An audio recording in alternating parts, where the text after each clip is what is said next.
नमस्कार मित्रों, RSS the great YouTube channel के इस नए वीडियो में आपका स्वागत है। इस बार हम बात करेंगे पूर्व प्रधानमंत्री चंद्रशेखर जी के बारे में। साथियों, भारतीय राजनीति में चंद्रशेखर जी एक ऐसी शख्सियत थे जो खास होते हुए भी बेहद आम नजर आते थे। बिना कंघी के बाल, हल्की दाढ़ी से घिरा चेहरा, भविष्य में झांकती आंखें, जिस्म पर धोती कुर्ता, पैर में चप्पल, कुल मिलाकर खालिस हिंदुस्तानी अंदाज। उनकी यही खासियत उनका लोगों से सीधा और गहरा जुड़ाव बनाती रही। आडंबर और दिखावे से कोसों दूर, देसी ठसक के साथ सीधी सपाट बातचीत, रिश्तों को जीने में उनका कोई जवाब नहीं था। जिसका हाथ थामा कभी छोड़ा नहीं। लंबे सियासी सफर में कई साथ आए तो कई ने साथ छोड़ा भी, पर उनकी तरफ से कोई गिला नहीं, कोई शिकवा नहीं। जब मिले वही अंदाज, सामने वाला खुद ब खुद समझ जाता। ऐसे थे हमारे चंद्रशेखर जी, जिनकी शख्सियत से अपनी माटी, अपने देश की खुशबू का एहसास होता था। युवा तुर्क कहे जाने वाले चंद्रशेखर जी का प्रधानमंत्री के रूप में कार्यकाल भले ही छोटा रहा हो, लेकिन उनके काम करने का ढंग सदैव याद रखा जाएगा। चंद्रशेखर जी ने 10 नवंबर 1990 को भारत के 8वें प्रधानमंत्री पद की शपथ ली थी, लेकिन महज 3 महीने बीते थे कि जासूसी के आरोप में चंद्रशेखर की सरकार गिर गई थी। उनकी सरकार कांग्रेस के समर्थन से बनी थी। कांग्रेस का आरोप था कि सरकार उनके नेता राजीव गांधी की जासूसी करवा रही थी। अल्पमत में आने के बाद चंद्रशेखर जी ने 6 मार्च 1991 को प्रधानमंत्री पद से इस्तीफा दे दिया, लेकिन राष्ट्रपति ने उन्हें अगली व्यवस्था होने तक इस पद पर बने रहने का दायित्व सौंपा था। इस प्रकार चंद्रशेखर जी प्रधानमंत्री पद पर 10 नवंबर 1990 से 21 जून 1991 तक रहे। चंद्रशेखर जी के प्रधानमंत्री बनने के पीछे की कहानी भी कम दिलचस्प नहीं है। बात 1989 की है, जब भारतीय जनता पार्टी और वामपंथी दलों के समर्थन से जनता दल की गठबंधन सरकार बनी, तो प्रधानमंत्री पद की रेस में चंद्रशेखर भी थे। वीपी सिंह को प्रधानमंत्री बनाने के लिए अरुण नेहरू और देवीलाल ने मिलकर एक गुप्त समझौता किया। इसकी भनक चंद्रशेखर को नहीं थी और जनता दल के विश्वनाथ प्रताप सिंह प्रधानमंत्री बने। लेकिन चंद्रशेखर को वीपी सिंह का इस तरह नेता चुना जाना बहुत नागवार गुजरा। उन्होंने कहा, मुझसे कहा गया था कि देवीलाल नेता चुने जाएंगे, ये सरासर धोखा है। खैर, 2 दिसंबर 1989 को वीपी सिंह ने प्रधानमंत्री पद की शपथ ली। देवीलाल उप प्रधानमंत्री बने। 1 साल भी नहीं बीता था वीपी सिंह सरकार का, तभी राम जन्मभूमि मुद्दे पर रथ यात्रा निकाल रहे लाल कृष्ण आडवाणी को बिहार में जनता दल के मुख्यमंत्री लालू यादव ने गिरफ्तार करवा दिया। इससे भाजपा के लोग खासा नाराज हो गए। इसके बाद 23 अक्टूबर 1990 को भाजपा ने वीपी सिंह सरकार से समर्थन वापस ले लिया। आखिरकार 7 नवंबर को विश्वास मत हारने के बाद वीपी सिंह की सरकार चली गई।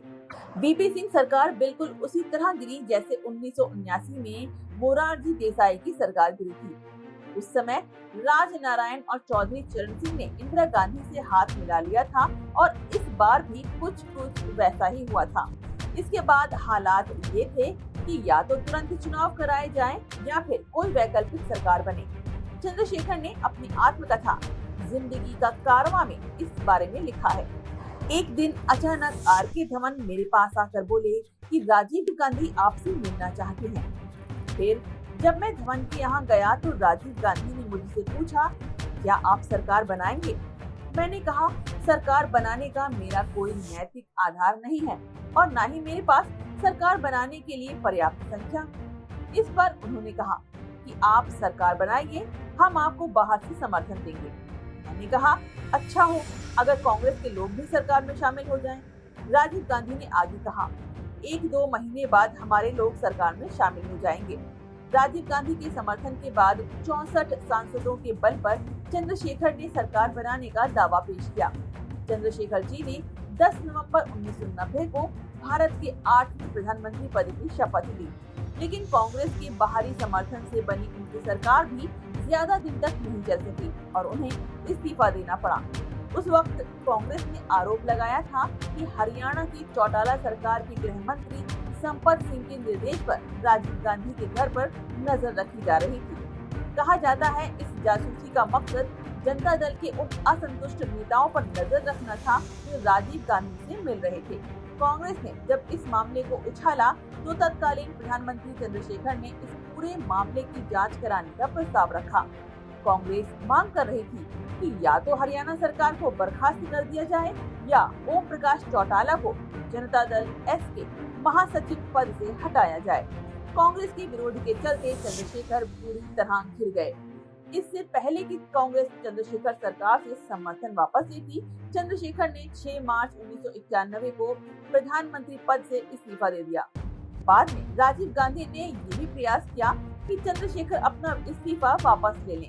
शरद पवार ने अपनी आत्मकथा on my terms from the grass root to the corridor of power में इसका जिक्र किया है। उन्होंने लिखा है, राजीव गांधी ने मुझे दिल्ली बुलाकर कहा कि क्या मैं चंद्रशेखर को इस्तीफा वापस लेने के लिए मना सकता हूँ। मैं चंद्रशेखर के पास गया और इस्तीफा वापस लेने के लिए कहा। चंद्रशेखर ने तब गुस्से में कहा, आप प्रधानमंत्री पद का कैसे इस तरह उपहास कर सकते हैं। चंद्रशेखर ने कहा, जाओ और राजीव से कह दो चंद्रशेखर एक दिन में 3 बार अपने विचार नहीं बदलता। चंद्रशेखर जी भारत के पहले ऐसे प्रधानमंत्री थे जिन्होंने केंद्र तो क्या किसी राज्य में कभी मंत्री या मुख्यमंत्री पद भी नहीं संभाला और सीधे प्रधानमंत्री बने। चंद्रशेखर जी का जन्म 17 अप्रैल 1927 को उत्तर प्रदेश के बलिया जिले के ग्राम इब्राहिम पट्टी में एक किसान परिवार में हुआ था। वो 1977 से 1988 तक जनता पार्टी के अध्यक्ष रहे थे। चंद्रशेखर जी अपने छात्र जीवन से ही राजनीति की ओर आकर्षित थे और क्रांतिकारी जोश एवं गर्म स्वभाव वाले आदर्शवादी के रूप में जाने जाते थे। इलाहाबाद विश्वविद्यालय से वर्ष 1950-51 में राजनीति शास्त्र में अपनी मास्टर डिग्री करने के बाद वो समाजवादी आंदोलन में शामिल हो गए थे। उन्हें आचार्य नरेंद्र देव के साथ बहुत निकट से जुड़े होने का सौभाग्य प्राप्त था। वो बलिया में जिला प्रजा समाजवादी पार्टी के सचिव चुने गए।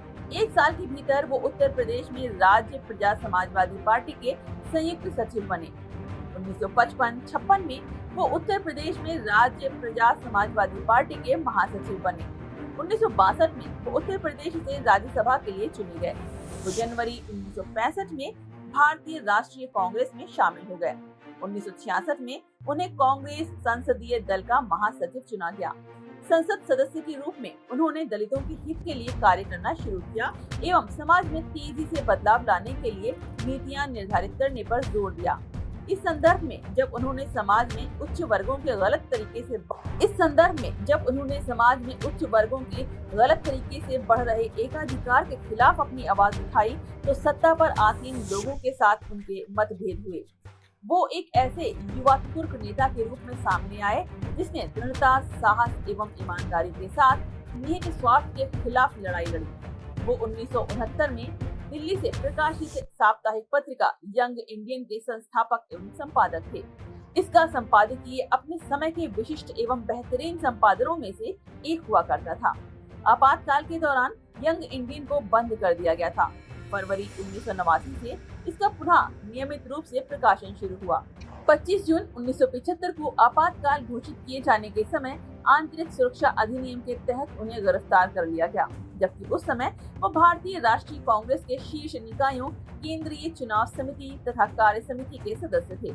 चंद्रशेखर जी सत्तारूढ़ पार्टी के उन सदस्यों में से थे जिन्हें आपातकाल के दौरान गिरफ्तार कर जेल भेज दिया गया था।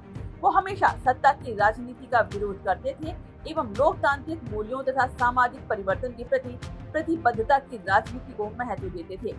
आपातकाल के दौरान जेल में बिताए समय में उन्होंने हिंदी में एक डायरी लिखी थी, जो बाद में मेरी जेल डायरी के नाम से प्रकाशित हुई। चंद्रशेखर जी ने 6 जनवरी 1983 से 25 जून 1983 तक दक्षिण के कन्याकुमारी से नई दिल्ली में राजघाट तक लगभग 4260 किलोमीटर की पदयात्रा की थी।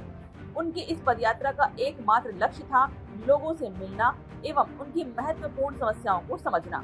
उन्होंने सामाजिक एवं राजनीतिक कार्यकर्ताओं को प्रशिक्षित करने के उद्देश्य से केरल, तमिलनाडु, कर्नाटक, महाराष्ट्र, मध्य प्रदेश, गुजरात, उत्तर प्रदेश एवं हरियाणा सहित देश के विभिन्न भागों में लगभग 15 भारत यात्रा केंद्रों की स्थापना की थी, ताकि वो देश के पिछड़े इलाकों में लोगों को शिक्षित करने एवं जमीनी स्तर पर कार्य कर सकें। 8 जुलाई 2007 को चंद्रशेखर जी का 80 वर्ष की आयु में निधन हो गया। चंद्रशेखर जी का विवाह श्रीमती दूजा देवी से हुआ था। उनके 2 पुत्र हैं, पंकज शेखर और नीरज शेखर। वर्ष 1984 से 1989 तक की संक्षिप्त अवधि को छोड़कर 1962 से वो संसद के सदस्य रहे। 1989 में उन्होंने अपने गृह क्षेत्र बलिया और बिहार के महाराजगंज संसदीय क्षेत्र से चुनाव लड़ा एवं दोनों ही चुनाव जीते। बाद में उन्होंने महाराजगंज सीट छोड़ दी। चंद्रशेखर जी 1962 से 1977 तक, 1962 से 1968 तक सोशलिस्ट पार्टी द्वारा समर्थित निर्दलीय सदस्य के रूप में और बाद में कांग्रेस के सदस्य के रूप में राज्यसभा के सदस्य रहे। आपातकाल के दौरान 1977 में जेल से रिहा होने के बाद वो जनता पार्टी में शामिल हो गए। वो 1977, 1980, 1989, 1991, 1996, 1998, 1999 और 2004 में उत्तर प्रदेश के बलिया निर्वाचन क्षेत्र से लोकसभा के लिए चुने गए। वो उस अवधि में केवल एक बार 1984 के चुनाव में वो सीट हारे थे। उनकी मृत्यु के बाद उनके बेटे नीरज शेखर ने 2008 में उपचुनाव जीता। और अंत में मित्रों, ये वीडियो आपको कैसा लगा कमेंट बॉक्स में लिखकर हमें जरूर बताइएगा। और जाते जाते इस चैनल को सब्सक्राइब और लाइक करना बिल्कुल ना भूलें। धन्यवाद।